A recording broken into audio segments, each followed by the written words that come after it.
வணக்கம். வெள்ளை தாமரை யூடியூப் சேனலில் உங்களை வரவேற்கும். இன்னைக்கு நம்ம ஒரு புது பிளேலிஸ்ட் ஷேர் பண்ண போறோம். இது மெயினா நரசிம்ம பெருமானுடைய கதைகளை பத்தி. அதுல முதல் முறையா நம்ம பார்க்க போறது ஒரு வேடனை பற்றிய கதை.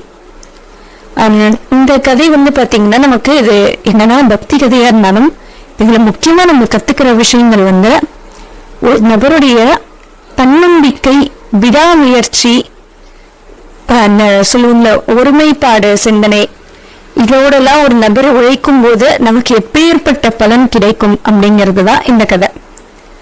அதாவது இந்த கதை மகாபிரிவா தெய்வத்தின் குரல்ல கூட குறிப்பிட்டிருக்கா. என்னன்னா, சங்கராச்சாரியாருக்கு ஒரு சீடன், அவருடைய பேர் பத்மபாதர். இவரை பூர்வாசிரம காலத்திலயோ இல்ல அவருடைய உஞ்சன்மத்திய பூர்வாசிரமம்னு இதுக்கு சன்னியாசத்துக்கு முன்னாடி அதிகமாசி இவர் பூர்வ ஜென்மம்னு சொல்லுவா. ஏன்னா அதுக்கப்புறம் சன்னியாசம்ங்கிறது மறுபிரிவின் கருதப்படுறதுனால அந்த பக்கம் அந்த ஏதோ ஒரு பீரியட்ல ஒரு உண்மையில சோழ நாட்டுல பிறந்த ஒரு நபரா இருந்திருக்காரு. அப்ப அவருடைய பேர் சனந்தன் அப்படின்னு பேரு. இந்த சனந்தனுக்கு பாத்தீங்கன்னா ஒரு முறை இது உபதேசம் ஆகுது. என்னன்னா நரசிம்ம பகவானுடைய மந்திரோபதேசம் ஆகுது. அதானது அவர் அதை எப்போ ஜபிச்சுட்டே இருக்காரு, ரொம்ப சந்தோஷமா இருக்காரு. ஆனா அவருக்கு ஒரு நிலையில தோணுறது, நம்ம இப்படியே என்ன பிரயோஜனம், அடுத்த கட்டத்தை அடையணும்னு சொல்லிட்டு என்ன பண்ணலாம்னு யோசிக்கிறார். சரி, பகவானோட தரிசனம் கிடைச்சா ரொம்ப நல்லா இருக்கும் அப்படின்னு சொல்லிட்டு தவம் பண்ணலாம் அப்படின்னு முடிவெடுக்கிறார். தியானம் பண்ணலாம்னு சொல்லிட்டு காட்டுக்கு போயிடுறாரு. காட்டுக்கு போய் தவம் பண்ண ஆரம்பிக்கிறார். தவம்னா பல வகையாகும். அதாவது ஒவ்வொரு வகையான தவம். உதாரணத்துக்கு துருவன் தன்னுடைய உணவுகளை தினம் குறைத்து கொண்டே வந்தார் அப்படின்னுவாங்க. அதாவது ஊசி முனையில நின்று பண்ற தவம்னுவாங்க. வாழ்க்கையே தவமா வாழறது பல வகை உண்டு. அதுல இவர் காட்டுல பல பொழுது தியானம் பண்ணியே கழிப்பார். இந்த விதத்துல தவம் பண்ணி வாழறார். அப்ப என்ன ஆகுது, அந்த காட்டுல ஒரு வேடன் இருப்பான். இந்த வேடன் 2-3 வாட்டி இவர் அங்க இருக்கிறத பாக்குறாரு. அவனுக்கு ஒரே குழப்பம். ஒரு மனுஷன் இங்க மிருகம் விலங்குகள் அதிகமா நடமாடும் இடம் இது இடம், இங்க கண்ணை முடிக்க உட்கார்ந்துருக்கிறாரு அடிக்கடி அப்படின்னு சொல்லிட்டு, சரி போய் கேட்பான் அப்படின்னு சொல்லிட்டு, சாமி அப்படின்பா. அது யாரோ பேச வராங்கன்னு சொல்லிட்டு கண்ணை திறந்து, என்னப்பா அப்படின்னு. இல்ல சாமி, இது மிருகம் அதிகமா நடமாட்டுற இடம் இந்த காட்டுலயே, இங்க அடிக்கடி கண்ணை முடிக்க உட்காந்துக்கிறியே, உனக்கு என்ன வேணும், எதுக்கு இங்க ஒரு ஆபத்திலையா? உடனே சிரிச்சுக்கிட்டே அவன் புரியாம பேசுறான்னு சொல்லிட்டு அவன் எப்படின்னா, அவன் நல்ல ஒரு திறமைசாலியான வேடன். அவனுக்கு இதுல அந்த வேட தொழிலாகட்டும், அந்த காட்டை பத்தி எல்லாமே தெரியும். ஆனா இவர் காட்டுக்கு புதுசு இல்லையா, இவர் அந்த உபதேசம் பெற்று அதுலயே ஃபுல்லா அந்த பக்தியிலே அந்த நரசிம்மருங்கிற இதுலயே ஆழ்ந்திருக்கவர். அது பத்தி இவருக்கு தான் தெரியும். அதனால என்னன்னா இவருக்கு சிரிச்சுட்டே, ஒண்ணும் இல்லப்பா, நான் ஒரு விலங்கை பார்க்கதான் நிஜமாவே இங்க வந்திருக்கேன் அப்படின்றாரு. ஏன்னா அவனுக்கு புரியுமோ புரியாதோங்கிற எண்ணத்துல, இல்ல நான் என்ன விலங்கு வேணும்னு சொல்ல, நான் காட்டுறேன் உனக்கு, நான் கொண்டாந்து காட்டுறேன், இப்படி சும்மா உட்காந்துருக்காது, ஏதாச்சும் பார்த்து அடிச்சு போச்சா என்ன பண்றேன் அப்படின்னா. அந்த விலங்கு இந்த காட்டுலதான்ப்பா இருக்கு, ஆனா அதை பார்க்கறது ரொம்ப கஷ்டம், அவ்வளவு சுலபமா அது யாரையும் பார்க்க விடாது, எல்லாரும் முன்னாடியும் வராது, நீ போப்பா நான் பாத்துக்கிறேன். நான் சும்மா அப்படி சொல்லாத, என்ன விலங்கு சொல்ல, எனக்கு இந்த காட்டுல இருக்க அத்தனை விலங்கும் தெரியும் அப்படின்னு. உடனே அவர் சிரிச்சுக்கிட்டு, சரி நம்ம சொல்லுவோம் அப்பதான் அவனுக்கு புரியுன்னு சொல்லிட்டு, ஒரு விலங்கு இருக்குப்பா, இதுக்கு நரசிம்மர்னு பேரு, அது இடுப்புக்கு கீழே மனுஷன் மாதிரி, இடுப்புக்கு மேல சிங்கம் மாதிரி இருக்கும். இது இடுப்புக்கு கீழே மனுஷன் மாதிரி, இடுப்புக்கு மேல சிங்கம் மாதிரி, சும்மா இது பண்ணாரு. இந்த காட்டுல எல்லாம் அதெல்லாம் ஒண்ணுமே கிடையாது, நான் தான் சொன்னேன், யாருமே பார்த்திருக்க மாட்டாங்க, பாக்குறது ரொம்ப கஷ்டம், நீயும் பார்த்திருக்க மாட்டப்ப, நீ என்னது விடா, என்னாண்டியே என் காட்டுக்கே நான் பார்த்திருக்க மாட்டேன், எனக்கு கிடைக்காதுன்னு சொல்லு, இந்த காட்டுல இருக்க அம்புட்டு உறவும் எனக்கு தெரியும், நீ வேணா பாரு, நாளைக்கு சாயந்தரத்துக்குள்ள உனக்கு கொண்டாந்து காட்டுறேன் அப்படிங்கிற அந்த வேடா. உடனே அவர் சிரிச்சுக்கிட்டே அப்படியே உட்கார்ந்துருக்காரு.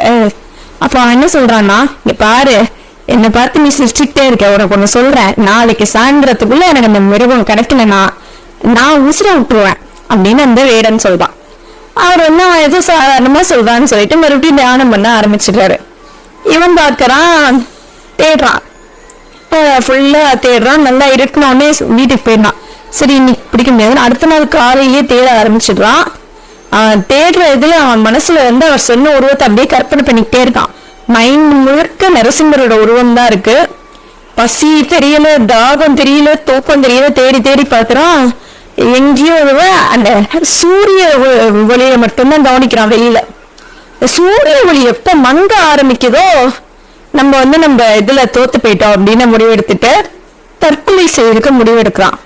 இப்போ திடீர்னு என்ன ஆகுது, பின்னாடி இருந்து ஒரு உருமல் ஓசைக்கு ஏதோ சரி நம்ம சாகிறத முடிவு பண்ணிட்டோம், பின்னாடி ஏதோ விலங்கு வருது அதுக்கிட்டே போயிடுவோம். இப்படி திரும்பறான்னு பார்த்தா பின்னாடி நரசிம்மர் நிக்கிறாரு.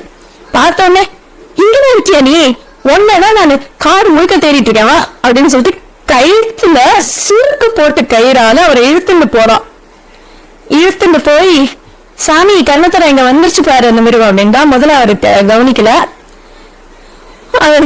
நீ பாரு சாமி நிஜமா கொண்டாந்துருக்கேன், அவன் திரும்ப திரும்ப கூப்பிடுறேன்னு கண்ணை திறந்து பாக்குறாரு. அவருக்கு ஒண்ணுமே தெரியல. என்ன இவன் என்னப்பா சொல்ற, இங்க ஒண்ணுமே இல்லையா, என்ன சாமி சொல்றத கையில முடிச்சு கட்டி இழுத்துட்டு வந்துட்டேன் பாரு அப்படிங்கிறான். அப்ப அவருக்கு கண்ணுக்கு தெரியல. அவருக்கு ஒரே குழப்பம், பிரம்மையா பொய் சொல்றானா. அதுக்குள்ள ஒரு உருமல் சத்தம் கேட்கறது பக்கத்துலயே கேட்கிற மாதிரி இருக்கு. அப்படி திரும்பி பார்த்தா அவன் கையில இருக்க அந்த கயிறு எதையோ கட்டப்பட்ட மாதிரி இருக்கு. ஆனா ஒண்ணும் தெரியல.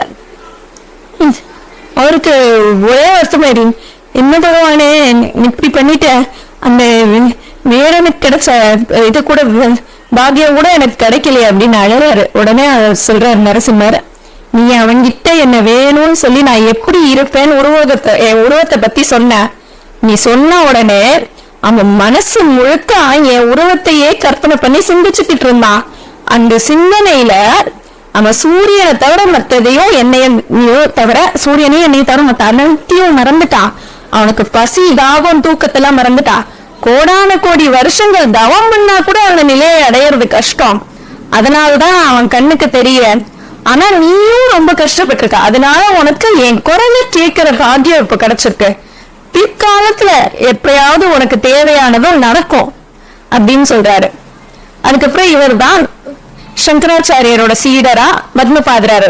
அது வந்து இந்த இடம் தான் அவரு முன் சரணமா இல்ல பூர்வ சிரமங்க ஏற்கனவே சொன்ன மாதிரி சன்னியாசத்துக்கு முன்னாடியும், ஆனா சன்னியாசத்தையும் ஒரு பிறவி எடுக்கிறதா கன்சிடர் பண்றதுனால ஒவ்வொருத்தரும் ஒவ்வொரு கருத்து சொல்றா. அதுக்கப்புறம் அந்த பத்மபாதருங்கிறவரு ஒரு வீராதிபதி மடாதிபதியாராரு. அந்த 4 மடத்துல அவரும் ஒரு மடத்துக்கு அதிபதியாராரு. இதுல இருந்துதான் அந்த சங்கர பீடங்கள் அதுல ஒவ்வொருத்தரையும் உட்கார வச்சுட்டு சங்கராச்சாரியார் கைலாயம் போயிடுறாரு அப்படின்றாங்க. உங்களுக்கு இந்த வீடியோ பிடிச்சிருந்தா லைக் பண்ணுங்க, ஃப்ரெண்ட்ஸோட ஷேர் பண்ணுங்க, ஃபீட்பேக் பண்ணுங்க. இதே மாதிரி இன்னும் நிறைய வீடியோஸ் பார்க்க நம்ம சேனலை சப்ஸ்கிரைப் பண்ணி கூட பக்கத்துல இருக்க பெல் ஐகான் பிரஸ் பண்ணுங்க.